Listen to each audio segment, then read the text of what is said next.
tua amada igreja, Senhor, do teu Aleluia, povo. meu Deus. Então, Senhor, que seja com graça, vinda do céu, Senhor, sobre a vida dele agora, meu Pai. Derrama, Senhor, a tua graça sobre a vida dele. E que a tua igreja ouça e guarde no coração a tua palavra nessa noite, em nome de Jesus. Amém. E graças a Deus. Amém. Louvado seja Deus. Amém. Eu estou tão feliz com o pastor Ronaldo agora nos ajudando constantemente, viu? Deus é tão bom, tem colocado pessoas de boa índole, né?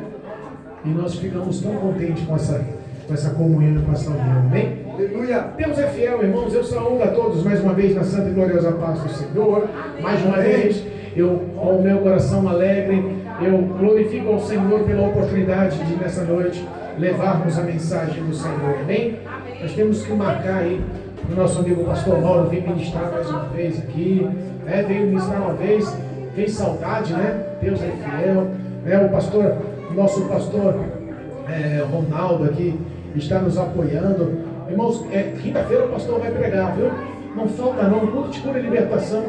Pensa no homem que gosta da palavra, que entende da palavra, que ama a palavra, é o pastor Ronaldo. Então, venha participar em nome de Jesus. Não perca a oportunidade, tá bom? Deus me deu uma palavra que está no livro de Marcos, capítulo 4, Novo Testamento, Mateus, Marcos, lá, louvado seja Deus, no comecinho do Novo Testamento, Marcos capítulo 4, versículo 35 em diante. Marcos capítulo 4, versículo 35 em diante. O tema da mensagem: Jesus apazigua a tempestade. Louvado seja Deus. Aos que nos acompanham através do canal do YouTube, aos que nos acompanham através do Facebook, em nome de Jesus. Se possível, pegue um exemplar bíblico e medite na palavra conosco. Acompanhe a meditação na palavra. Deus tem algo para o teu coração nessa noite, em nome de Jesus. Amém? Os que puderem se pôr aos pés para a reverência, para nós lermos a palavra, em nome de Jesus. E diz assim, Marcos capítulo 4, versículo 35. 4, versículo 35, para a honra e para a glória do nome santo de Jesus. Louvado seja Deus. Bendito é o nome do Senhor Jesus. Amém? Diz assim a palavra do Senhor, Marcos 4,35. E naquele dia, sendo já tarde, disse-lhe, passemos para outra margem. E eles, deixando a multidão, o levaram consigo, assim como estava no barco. E havia também com ele outros barquinhos. E levantou-se grande tempestade, temporal de vento, e subia as ondas por cima do barco, de maneira que já se enchia de água. E ele estava na polpa dormindo sobre uma almofada. E despertaram-no, dizendo-lhe, mestre, não te importa que pereçamos? E ele, despertando, repreendeu o vento e disse ao mar, cala-te, aquieta-te. E o vento aquietou, e houve grande bonança. E disse-lhe, por que sois tão tímidos? Ainda não tendes fé? E sentindo um grande temor, e dizia uns aos outros, mas quem é este que até o vento e o mar lhe obedecem? Aleluia, amém? Podemos assentar. Glorificado seja Deus. Bendito é o nome santo do Senhor Jesus, amém? Nós conhecemos que a trajetória do ministério de Jesus sobre a face da terra foi banhado por muitos sinais. Que o ministério, os 3 anos e meio de Cristo Jesus, quando esteve em carne, como homem na face da terra, cumprindo os deveres, cumprindo a vontade, cumprindo o ministério predito por Deus sobre a vida dele, nós sabemos que houve muita autoridade e graça nas ministrações, os grandes sermões marcaram, nós sabemos que houve pela palavra salvação, e também Cristo não só salvou, ele também mudou de dentro para fora a vida de muitos, e todas as suas necessidades, em todos os setores da sua vida, nós sabemos que Deus agiu, inclusive com milagres, inclusive com grandes sinais.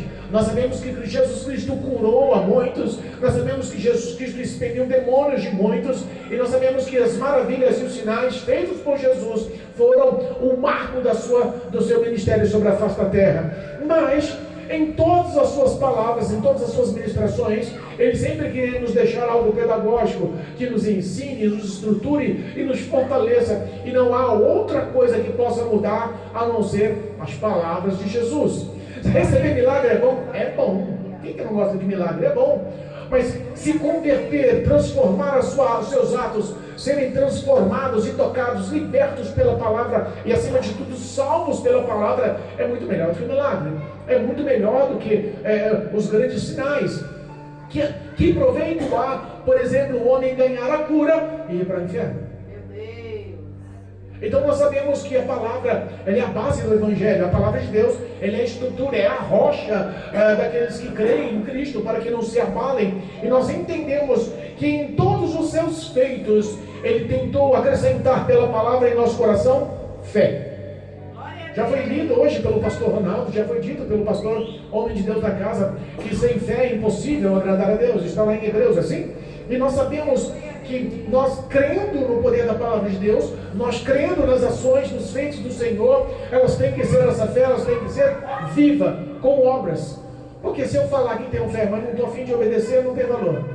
Se eu falar que tenho fé em Senhor, se eu falar que eu creio, acredito, se você chegar nos seus amigos, numa roda de bar, se chegar no meio do trabalho, na hora do almoço, se você chegar na rua, bater o papo com os demais e perguntar aí, quem tem fé em Deus, levanta a mão, todo mundo vai levantar a mão.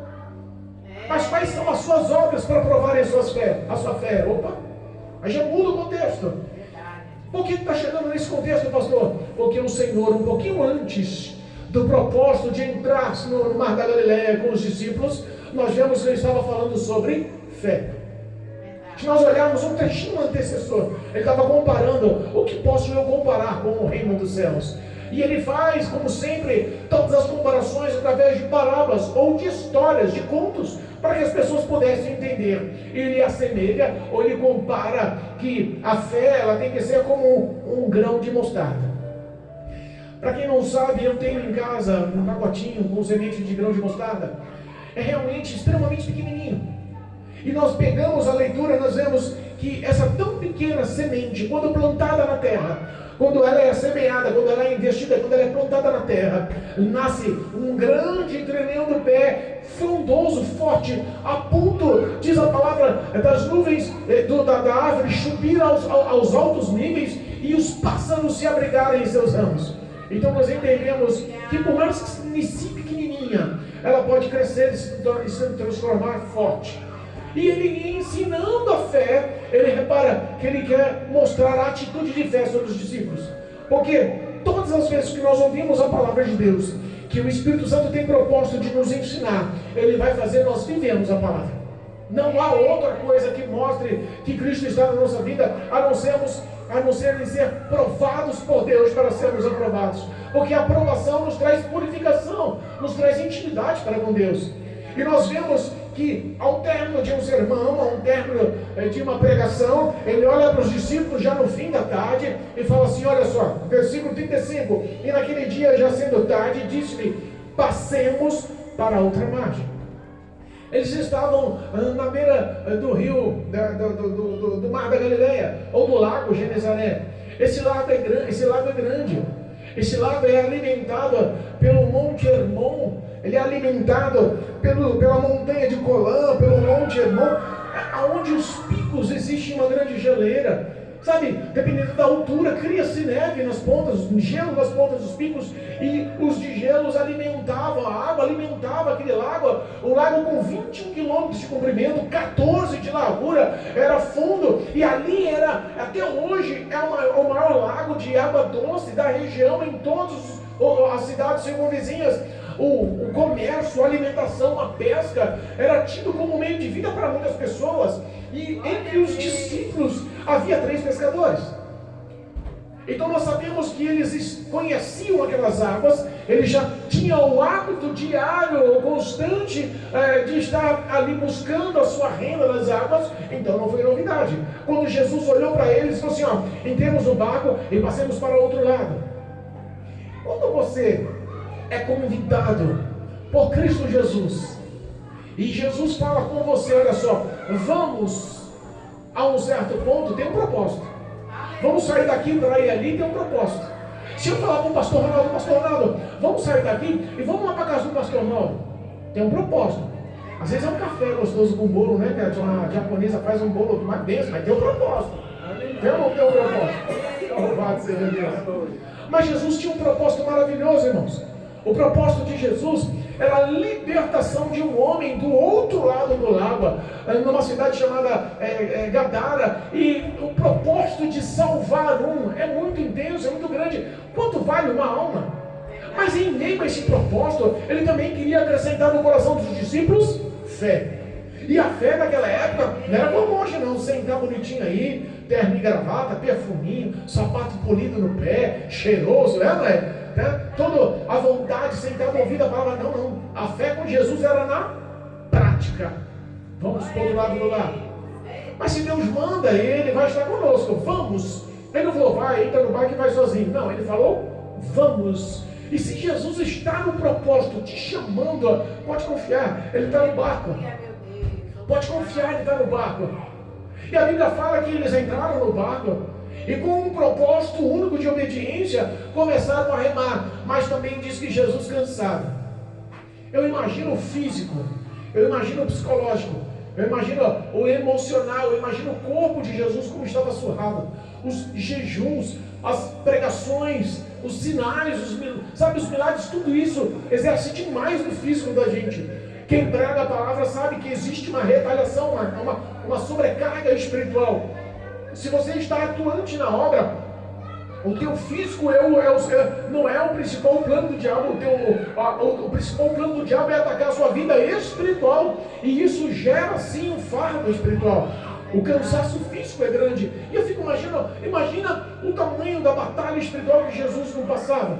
Mesmo sendo homem, eu imagino como seria a luta espiritual em cada milagre, em cada pregação, em cada ação. Eu imagino que ele fisicamente, como homem, estava moído. O corpo procurava descanso.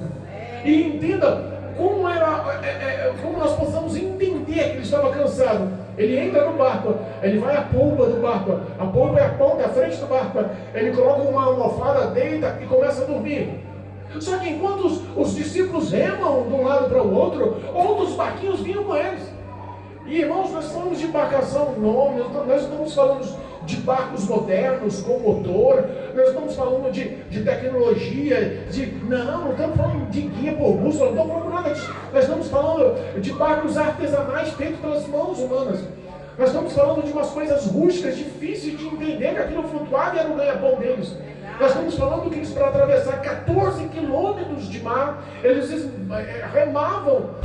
A situação realmente era difícil, rústica, mas em meio àquela batalha de um lado para o outro, com 13 homens no barco, sendo pesado, a remo, difícil, Jesus deita e dorme.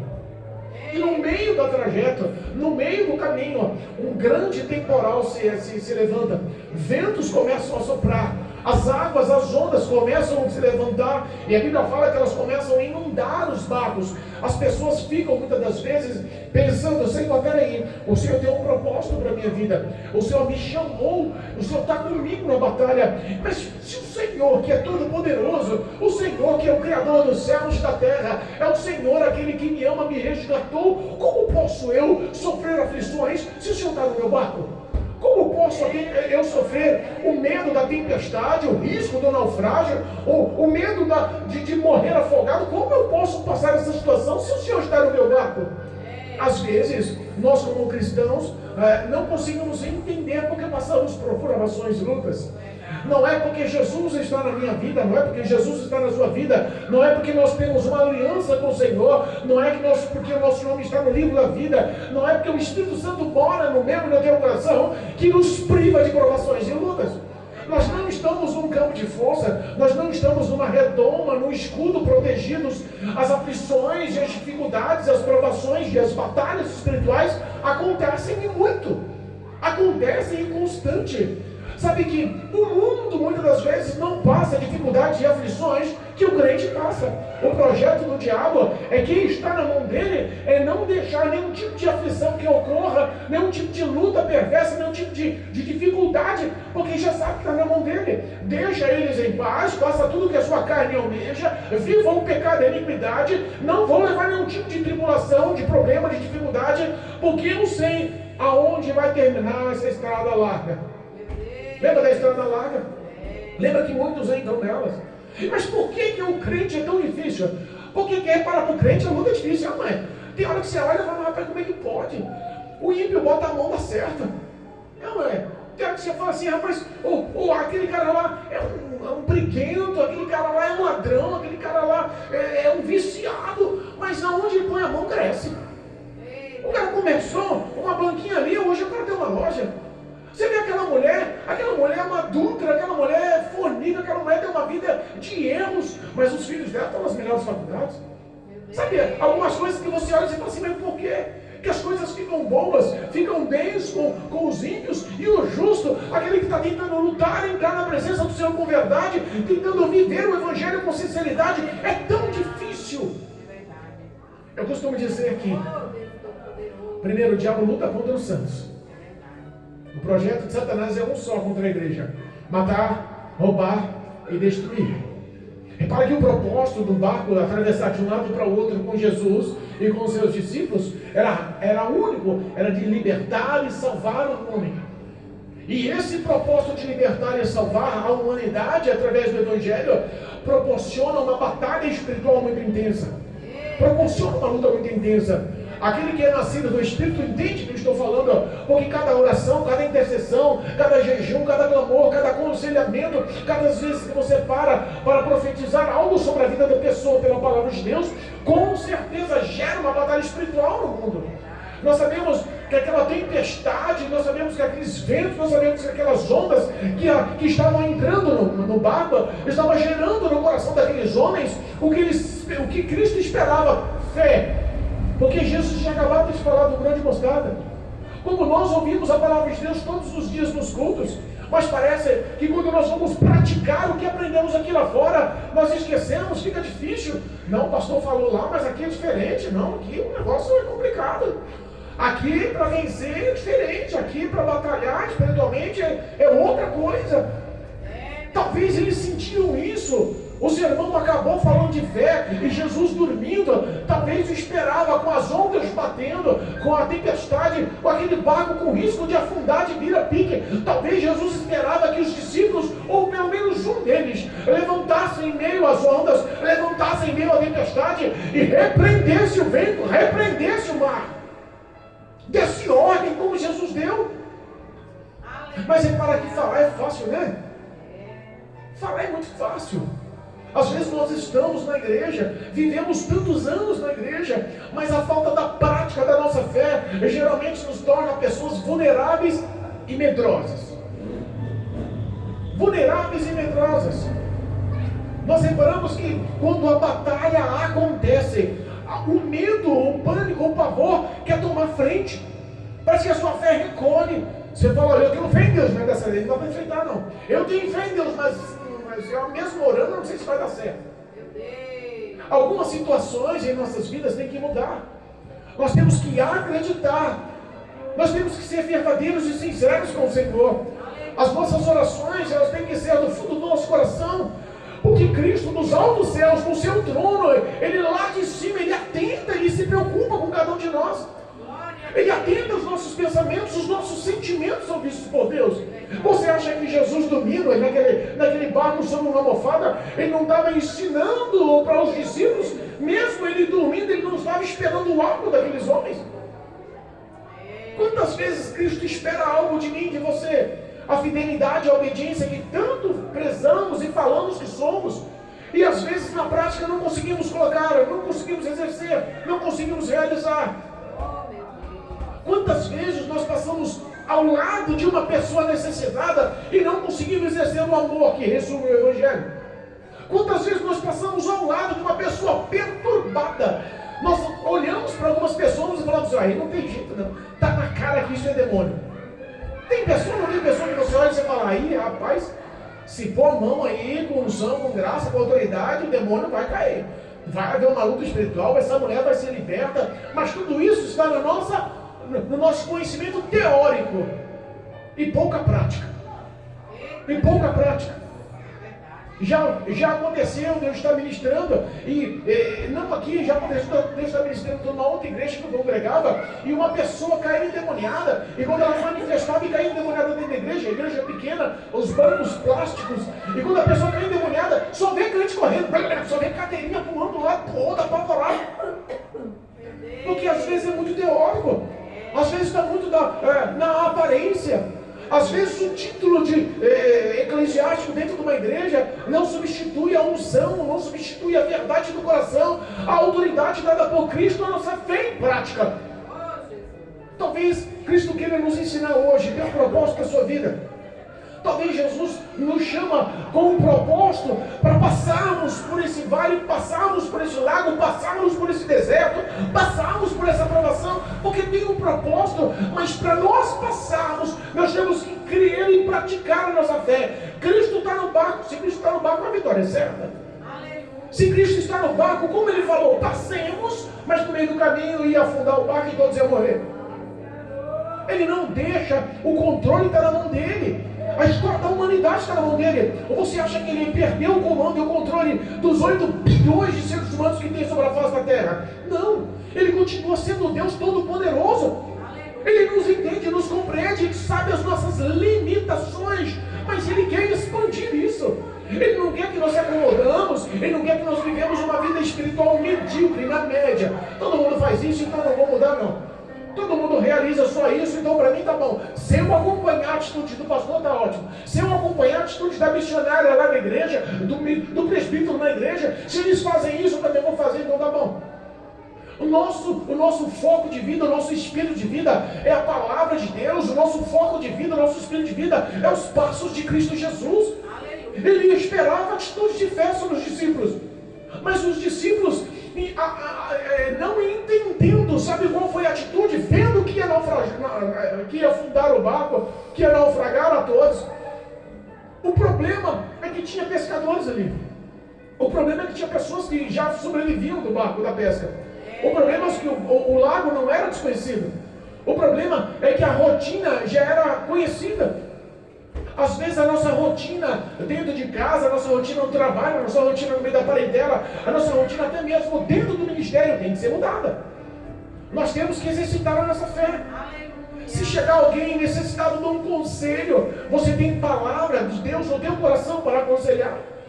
Se chegar alguém às vezes pedindo um simples carinho, uma simples palavra de conforto, uma simples atenção, você espiritualmente consegue exercitar essa fé. Se alguém chegar enfermo, bater na sua porta, 1h da manhã, ou me socorre, tal pessoa assim, está passando mal, eu não consigo resgate, e eu sei que você é crente. Se você é crente e confia em Deus, a palavra diz que Deus cura, então Ele pode usar você para curar. Será que nós conseguimos exercitar esse padrão de fé? Será que se cair um endemoniado aqui, as pessoas vão correr e deixam o endemoniado se contorcer lá? Cristo esperava a atitude deles naquele barco. Mas sabe qual foi a atitude? Reclamar. A atitude não foi crer, a atitude não foi obedecer, a atitude não foi ser fiel ao que ouviu há pouco tempo. Entra no ouvido, sai no outro, e sai às vezes criticando, sai às vezes lamentando, sai às vezes falando mal. Porque com Jesus eles estavam ali no barco, mas estavam entre eles reclamando e questionando. O barco vai afundar, Jesus está dormindo, que história é essa? As ondas vão entrar na água, vai afundar, nós vamos morrer, todo mundo vai morrer, tem mais barco atrás da gente, seguindo como espelho a gente, seguindo como exemplo a gente, e todo mundo vai perecer, as águas vão ganhar, a tempestade vai ganhar, a prova vai ganhar, a luta vai ganhar, e Jesus está dormindo, eles não se ligam. Jesus não está nem para nós não, ele está cansado, ele está afim que nós se vira. Se nós morremos, ele é Jesus. Às vezes nós pensamos de uma forma humana, natural, carnal. Quem é carnal só sabe, só entende, só reconhece o que é carnal. Mas quem é espiritual entende que é espiritual. Jesus, ele esperava uma atitude sobrenatural pela fé. Nós não somos da terra que não, nós somos do céu. Somos cidadãos celestes. Nós já fomos comprados pelo sangue do Cordeiro. Jesus Cristo na cruz do Calvário, Ele pagou, Ele se apropriou. A condenação que era sobre mim, sobre você, já foi sobre Jesus no Calvário. Nós não pertencemos a esse mundo. Não existe coisas mais certas do que ter o nosso nome escrito no livro da vida. Nós temos que viver e crer nessa palavra com todas as nossas forças, com cristianismo, não da boca para fora, mas em prática, como diz Tiago, capítulo 2, que a fé sem obras é como um corpo sem espírito morto, para nada serve. Jesus esperava, mas o que aqueles discípulos lhe mostraram não foi uma ação de fé aplausível, aprovada, que fortalecesse a graça. Não, aquilo ali foi um ato de desespero e um ato de rebeldia. Acordaram Jesus dormindo. As ondas entrando no barco e acordaram Jesus. E sabe qual foi a primeira frase, a primeira situação? Eles podiam falar: Jesus, eu sei que o Senhor falou de fé agora, mas eu ainda estou imaturo, eu estou com medo, as ondas estão entrando, nós vamos morrer, eu conheço essas águas, eu pesco aqui, eu nunca vi uma tempestade tão forte, me ajuda, não deixa que interessamos não, nós confiamos que o Senhor está conosco, a vitória é certa, porque o Senhor está conosco. Mas não, nem para ser humilde pedir ajuda. Mas não, primeira coisa, balança, acorda Jesus, fala: Jesus, o barco vai afundar, você não se importa que nós vamos morrer não. Você não se importa que nós vamos morrer não. Nada aflige o teu coração, não importa o que a gente faz, o que a gente deixa de fazer. Quantas pessoas estão esperando algo de Cristo, mas não estão a fim de dar algo para Cristo? Quantas pessoas vivem o Evangelho de uma forma: eu quero me dar, a preocupação é comigo, os clamores é focado em minhas necessidades, eu sou o mais importante, eu preciso de uma mudança, eu preciso de uma bênção, eu preciso de uma, sabe? E Jesus esperando algo de você, e Jesus esperando algo de mim. Nós estamos muitas das vezes na igreja, não é para prestar um culto ao Senhor, não é para render glórias e graças, gratidão pela salvação ao Senhor, mas muitas das vezes estamos na igreja pedindo: Senhor me dá, Senhor me dá, Senhor me dá. Ontem estávamos conversando, a irmã Maria e a cunhada dela, e a grande verdade, até um exemplo se encaixa na pregação, é como um pai que tem um filho pequeno, uma criança. A criança em tudo vê o pai com bons olhos. A inocência e a pureza da criança tem o pai como seu herói. Não é assim, Lucas? Tem um pequenininho lá, não tem? A criança olha para o pai, confia no pai, entende que o pai é mais inteligente, então o pai pode ajudar na lição de casa. Entende que o pai é o mais forte, então se precisar fazer alguma força, ele recorre ao pai. Entende que o pai é o mais inteligente, o mais sábio, o mais carinhoso, que o pai é a referência. Mas repara que quando a adolescência chega, a rebeldia também chega. O prazer do pai em cuidar, em velar, às vezes chega do trabalho cansado. Mas se o filho fala: papai, me ajuda na lição de casa, o cansaço some. Vamos lá, filho, vou te ajudar. Pai, eu estou precisando de uma roupa para a faculdade, para a escolinha. Não, vamos lá, filho, vou comprar. Sabe? Então, ele vê que o pai é o provedor, o pai é o protetor, o pai está ali como base forte. A criança inocente, ela nos dá um grande exemplo de vida. Uma vez, Jesus e seus discípulos, e os discípulos pensavam e razoavam no seu coração, dizendo: quem de nós é o mais importante?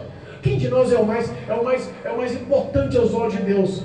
E aí, o pensamento de cada um deles, visto por Jesus, fala assim: olha, aquele que quiser ser o mais importante, puxa uma criança e fala assim: torne-se como uma criança. Às vezes nós entendemos que quando ganhamos a maturidade, nós perdemos o temor. Quantas pessoas estão entrando na rebeldia como adolescente junto ao pai? Ai, meu pai é chato, me proibiu de ir na casa da minha irmã, me proibiu na casa da minha colega, me proibiu na casa no shopping, me proibiu de ir no cinema. Ai, meu pai é chato, aquela festinha estava tão bom, me proibiu de ir na festinha, eu vou assim mesmo. Aquelas vestes que dão uma escuta, pai, você está errado, né? Está dando um mau comportamento, vai acarretar coisas ruins. Não, eu me visto como eu quiser, você não manda mais a minha vida. Sabe aquela rebeldia que nós vemos, que isso acontece diariamente? Às vezes nós espiritualmente estamos vivendo assim. Vai passando os anos na igreja, nós vamos perdendo o temor, porque a força do primeiro amor, quando você aceita Jesus no seu coração, e aquela graça, a presença invade, a glória de Deus invade o teu ser, a força do primeiro amor é tão grande, que você não vê limitações, não vê distância, o que você quer estar na presença de Deus, 24 horas você está pensando em louvor, você toda hora está buscando o Senhor em oração, o teu prazer é meditar e ler a palavra de Deus, mas com o tempo parece que isso vai morrendo. E às vezes ficamos 10, 15, 20, 30, 50 anos dentro da igreja e já perdemos a fé e não vemos. Achamos que estamos vivos espiritualmente, mas estamos mortos espiritualmente. O que Jesus esperava da vida dos discípulos era vida na fé, era atitude na fé. Mas eles reclamaram: vocês não importa que nós vamos morrer não? Você acha que os olhos do Senhor, à frente do ministério, dirigindo, governando, levando palavras, ensinamento, levando valores bíblicos para os nossos corações, não há nenhum interesse em nos salvar? Você acha que cada pedido, cada súplica atendida, cada livramento, cada bênção, cada alvo alcançado, você acha que não é a mão de Deus que nos trabalha a nosso favor? E às vezes nós somos rebeldes o suficiente para falar: você não se importa comigo? Parece que não me ouve mais. Parece que eu perdi o relacionamento. Quer saber da coisa? Não vale a pena mais ficar na igreja, não. Quer saber da coisa? Eu estou perdendo tempo. Eu vou viver a minha vida. Vou curtir a minha vida. E aí entra o espírito do filho pródigo e quer sair para o mundo aí para depois se terminar a vida aí num chiqueiro de porco. Meu pai. Jesus esperava dos discípulos como Ele espera de nós. Jesus falou para você: entra no barco, vamos. Jesus falou no teu coração, Jesus falou na tua casa, Jesus falou na tua família: entra no barco, eu tenho um propósito para vocês, entra no barco, eu sou com vocês, entra no barco, passemos daqui para lá. O que nós temos que entender é que nós não estamos sós. Glória a Deus. O ser humano pode te decepcionar, pode te frustrar, Jesus não.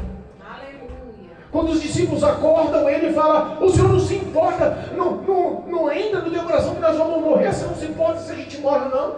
Jesus levanta, sem responder a ele, repreende ao vento, repreende ao mar. Aleluia. E a Bíblia fala que uma grande bonança surge. Glória a Deus. A Bíblia fala que é só uma palavra do Senhor, o vento cala, as ondas se acalmam. Eu imagino aquela tempestade, na sequência, o mar como um espelho, calmo, brando, uma brisa suave batendo. Eu imagino o pavor daqueles homens olhando para Jesus. Mas rapaz, estamos todos molhados, o barco está cheio de água, está na beiradinha aqui para afundar, e de repente fica tudo calmo. Que mar é esse?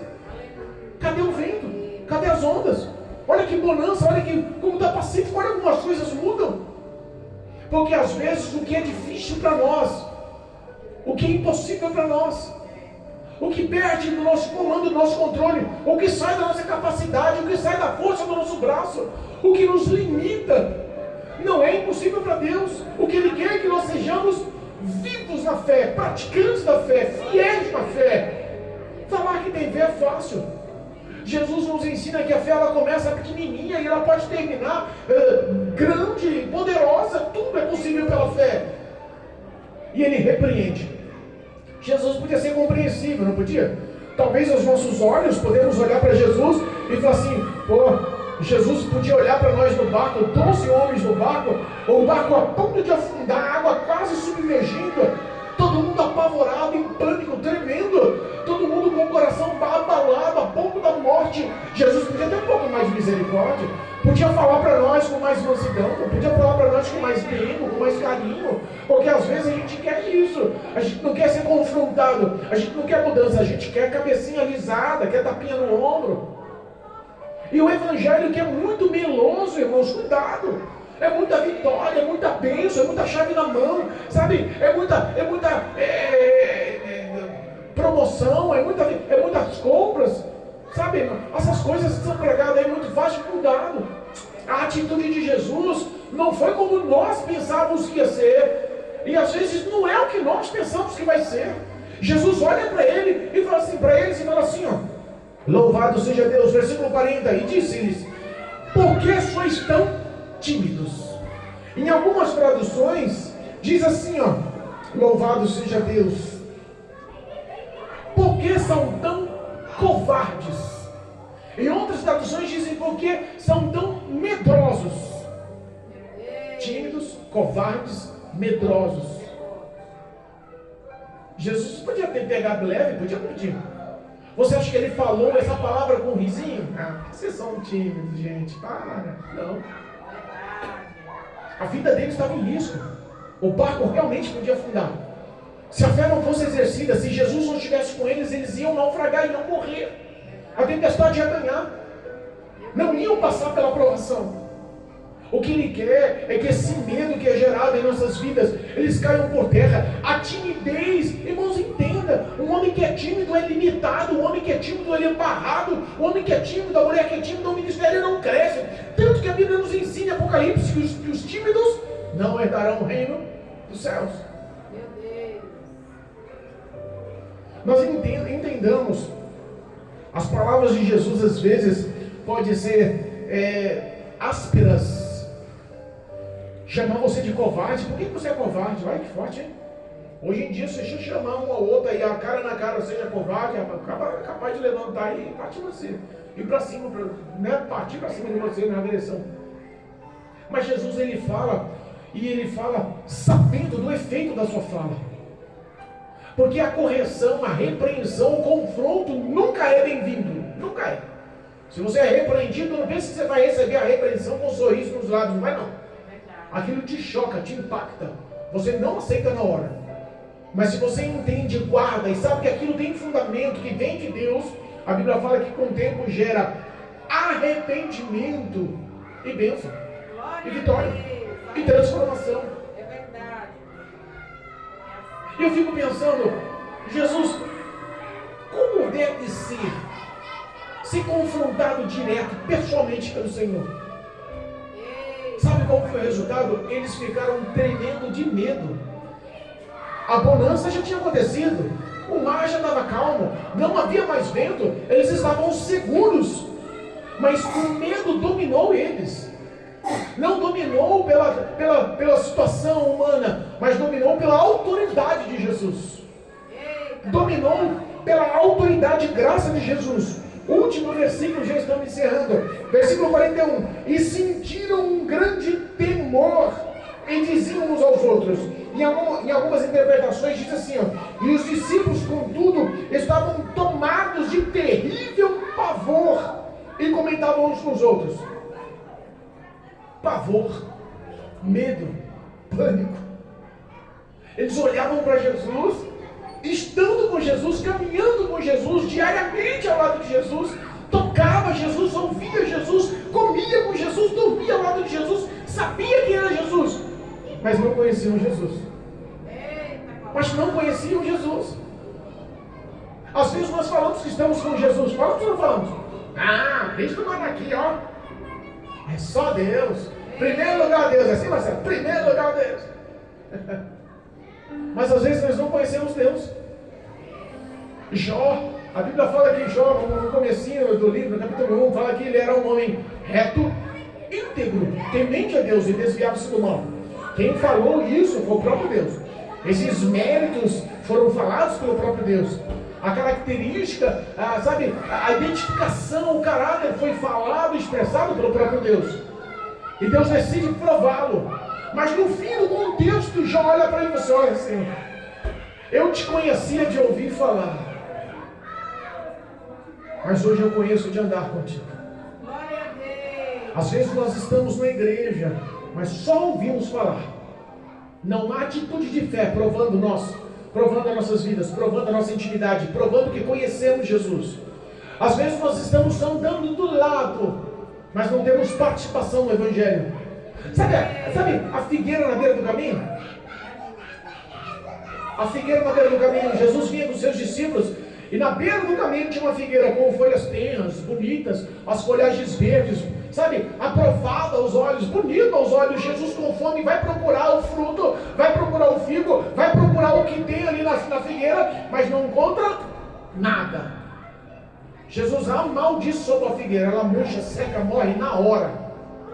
Às vezes nós estamos assim, irmãos, andando na beira do caminho e não no caminho.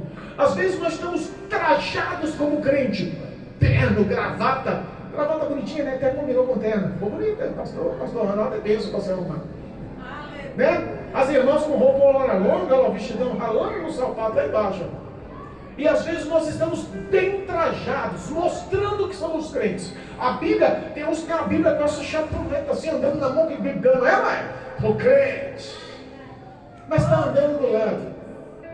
Está na beira do caminho. Pode estar do lado, mas não tem nenhum tipo de intimidade. Não conhece quem é Jesus. Os discípulos aprenderam uma dura lição naquela manhã, naquele fim de tarde, perdão. Os discípulos aprenderam na prática. E eu vou falar para vocês, se Deus provasse nós, como provava aos discípulos, na prática, está aprendendo hoje, amanhã vai estar no meio do mar, dependendo do seu exercício, da sua fé, senão você morre. Como seria? Os discípulos olham um para os outros e comentam: quem é esse? Que até o vento e o mar lhe obedecem. E eu fico pensando, qual é as nossas lutas diárias? Qual é o vento e o mar que bate, que aflige, que te causa pânico, medo? Cada um tem uma tempestade pessoal na sua vida.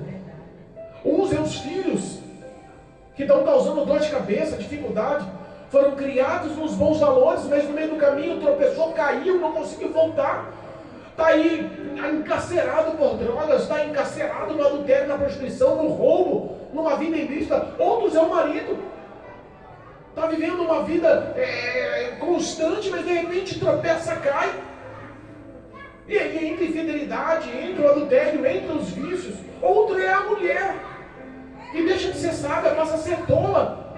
Começa a cair na fé, começa a reclamar, começa a argumentar, começa a perder tudo, a vida afunda. Qual é a tua tempestade? O que está te causando medo? O que te faz tímido? O que te faz tímido aos olhos de Cristo?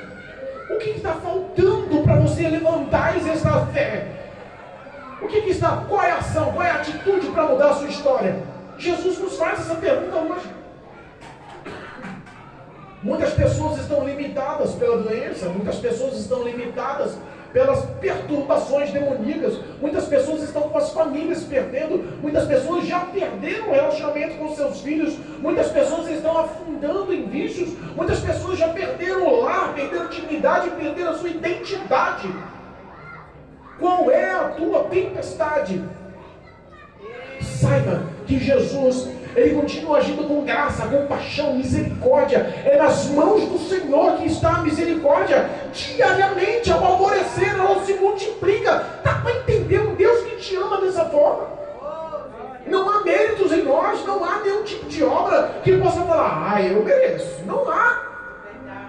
É graça, é amor, é misericórdia atuante. E Jesus nos dá essa graça essa noite. Ele quer nos alimentar, Ele quer que nós saímos daqui e vivamos esse Evangelho. Ele quer que a prática da nossa fé seja real. Ele não quer que nós sejamos aprovados aos olhos, mas sem frutos. Não importa a tentativa, a armadilha, a cilada que o diabo apronta, porque a Bíblia nos ensina que aquele que é de Deus, o maligno não toca. Se nós andarmos com fidelidade, com sinceridade, com obediência, eu não estou falando em não pecar, irmãos, porque nós somos carne, pecamos. Mas que sejamos sinceros para o Senhor até em nossos pecados. Que possamos se arrepender, que possamos voltar atrás. Senhor, olha, a pregação hoje me fez refletir. A minha tempestade é essa. Me ajuda a superar isso. Eu vou entrar em oração, eu vou entrar com verdade no clamor, eu vou suplicar a tua presença, eu quero a tua atenção na minha oração agora, porque eu vou revelar a tempestade que me causa medo e está barrando a minha fé. Eu não quero mais viver isso. Eu quero viver o que o Senhor preparou para mim. A graça, a autoridade. Eu quero que o Senhor me reservou. O propósito que o Senhor tem na minha vida, porque eu sei que o Senhor está no meu barco. Eu quero que se realize. A Bíblia fala que aonde abundou o pecado, superabunda a graça de Deus. O Senhor essa noite quer reavivar nossa fé. O Senhor essa noite conta com cada um de nós. Não saia daqui da mesma forma não. Saia daqui primeiro, sabendo que você é especial, sabendo que Jesus Cristo te ama, sabendo que você não está sozinha, sabendo que não importa o que aconteça, se existe um propósito, o propósito é de Deus. O plano, o projeto para a sua vida não é teu. O projeto é dado por Deus e agindo Deus, quem impedirá? Entenda que o poder vivo dessa palavra é o teu refúgio, o teu escudo, é a tua fortaleza. Ninguém pode barrar a sua fé se você decidir praticá-la. Jesus te ama. Jesus te ama. Repita comigo: Jesus me ama. Não há palavra maior do que essa. Eu sou amado pelo Criador. Eu fui escolhido pelo Criador. Não pensa que você está aqui porque você que decidiu ser crente, que é mentira. Eu vou lá porque a partir de agora eu quero ser cristão. Mentira. Jesus nos escolheu. Ele nos selecionou lá no meio do charco, do pecado, das trevas, do mundo, do erro. Ele olhou e falou assim: tá vendo, esse daqui eu não merece nada, mas eu vou resgatar e vou fazer dele um homem de Deus. Tá vendo, esse daqui eu não tenho mérito nenhum, mas vou resgatar ela e vou fazer dela uma grande mulher de Deus. Aleluia. É amor. Sejamos fiéis a esse amor. Confie no que Jesus prometeu em sua vida. Aleluia. Saia daqui sabendo: eu não estou só. Jesus me ama. Eu não estou só. Jesus Cristo me ama. Não interessa o que o inimigo tenta armar contra a minha vida. Eu não estou só. Jesus está comigo. No meu barco, no meu coração, no meu lar, na minha família. Eu, em nome de Jesus, vou viver o que Deus projetou para a minha vida. Aleluia. E se o projeto é que você ganhe almas, se o projeto é que você pregue o Evangelho, se o projeto é que você viva os sinais dados por Deus em sua vida, viva! Aleluia. Deus conta com isso. Amém. Uma pessoa salva num conjunto de 10 cidades, depois daquela grande tempestade que impediu eles de chegar, uma pessoa ganhou toda a Decápolis. Foi assim? 6 meses depois, Jesus volta lá com os mesmos discípulos. Tinha 4.000 pessoas esperando para ouvir o sermão. Quem é aqui pregou o Evangelho, se não um? Jesus pode fazer assim na sua vida. Você pode ser um canal de bênção. Você pode sim levar o Evangelho com todo o amor que Deus te deu, porque você está cheio desse amor. Transborde desse amor. Viva esse amor. Quantas pessoas estão esperando a sua atitude de fé para se converter e entrar na presença de Deus, formar aliança com o Senhor? Essa tempestade não pode te parar. Aleluia. Jesus é fiel. Amém? Amém. Eu sou filho de Deus. Você é filha de Deus. Aleluia. Nós sabemos quem está ao nosso favor. Amém? Sai daqui crendo em nome de Jesus Cristo. Sai daqui recebendo graça e vitória. Essa palavra vai germinar no teu coração bons frutos. Porque eu sei que o teu coração é terra fértil. Não tem pedra, não tem espinhos, não tem abrolhos, não tem nada aí que impeça o crescimento da boa semente no teu coração. Essa palavra vai gerar uma fé sobrenatural na sua vida, em nome de Jesus. Amém? Amém. Louvado seja Deus.